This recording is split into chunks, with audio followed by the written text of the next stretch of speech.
Նիկոլ Փաշինյանը պատրաստ է ստորագրել խաղաղության պայմանագիրը, այս մասին նա հայտնել է Facebook-յան էջում գրառմամբ։ Հայաստանի եւ Ադրբեջանի միջև խաղաղության համաձայնագրի նախագիծը համաձայնեցված է եւ սպասում է ստորագրման։ Ես պատրաստ եմ իմ ստորագրությունը դնել այդ փաստաթղթի ներքո, գրել է Փաշինյանը։ Երևանն ու Բաքուն մարտի 13-ին հայտարարեցին խաղաղության պայմանագրի նախագծի շուրջ բանակցություններն ավարտելու մասին։ Երևանը հայտարարել է, որ պատրաստակամ է ստորագրել փաստաթուղթը, մինչդեռ Բաքուն նախապայմաններ է առաջ քաշում՝ փոխել սահմանադրությունը, լուծարել ԵԱՀԿ Մինսկի խումբը։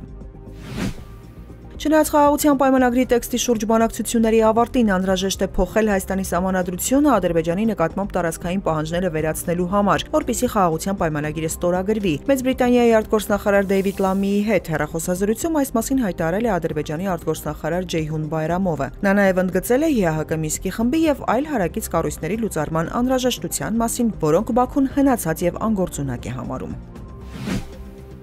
Երևանը պաշտոնապես տեղեկացրել է ՀԱՊԿ քարտուղարությանը, որ ձեռնպահ կմնա ՀԱՊԿ 2024 թվականի բյուջեի մասին որոշման ստորագրումից եւ դրանով նախատեսված կազմակերպության գործունեության ֆինանսավորմանը մասնակցությունից։ Ֆակտոր TV-ի գրավոր հարցմանն ի պատասխան այս մասին հայտնել են Հայաստանի արտգործնախարարությունից, անդրադառնալով հարցին արդյոք Հայաստանը պատրաստվում է մինչև այս տարվա վերջ վճարել ՀԱՊԿ անդամավճարը։ Ավելի վաղ Ռուսաստանի փոխարտգործնախարար Ալեքսանդր Պանկինը հայտարարել էր, որ եթե Հայաստանը մինչև 2025 թվականի վերջ չվճարի ՀԱՊԿ բյուջեում իր ներդրումը, ապա կառույցի անդամ երկրները կարող են դիտարկել տարբեր սցենարներ։ Ռուսաստանցի պաշտոնյան միևնույն ժամանակ նշել էր, հավանաբար ոչ մեկին չեն վտարի։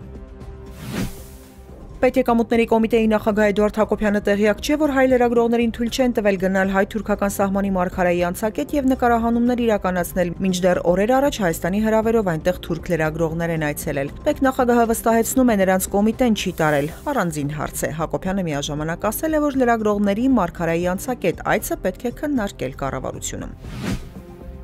Ուկրաինայի նախագահ Վլադիմիր Զելենսկին հայտնել է, որ այսօր մարտի 19-ին հեռախոսազրույց է ունենալու ԱՄՆ նախագահի հետ։ Նա նշել է, որ նախագահ Թրամփի հետ կքննարկեն հաջորդ քայլերի մանրամասները ամերիկյան եւ ուկրաինական պատվիրակությունների նախորդ հանդիպումը լավ գնահատելով։ Զելենսկին նաև ակնկալում է Թրամփից լսել Պուտինի հետ նախորդի հեռախոսազրույցի մանրամասները։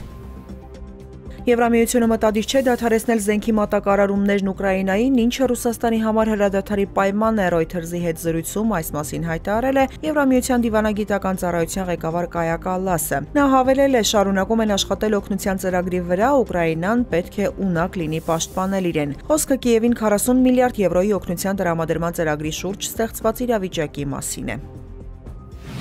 Ստամբուլի ընդդիմադիր քաղաքապետ Էքրեմ Իմամօղլուի ձերբակալությունը պայմանավորված է Էրդողանի նախագահի ընտրություններում պարտվելու վախով, այս մասին հայտարարել է Թուրքիայի հիմնական ընդդիմադիր ժողովրդահանրապետական կուսակցության առաջնորդ Օզգյուր Օզելը։ Էրդողանն ավելի շատ է հավատում Իմամօղլուի հաղթանակին նախագահի ընտրություններում, քան ես, հավելել է Օզելը։ Իմամօղլուի ձերբակալությունից հետո ոստիկանները շրջափակել են Ստամբուլի քաղաքապետարանի շենքը, քաղաքում հավաքներն արգելված են։ Չնայած դրան քաղաքի տարբեր հատվածներում մարդիկ հավաքվում են իրենց աջակցությունը հայտնելու քաղաքական գործին։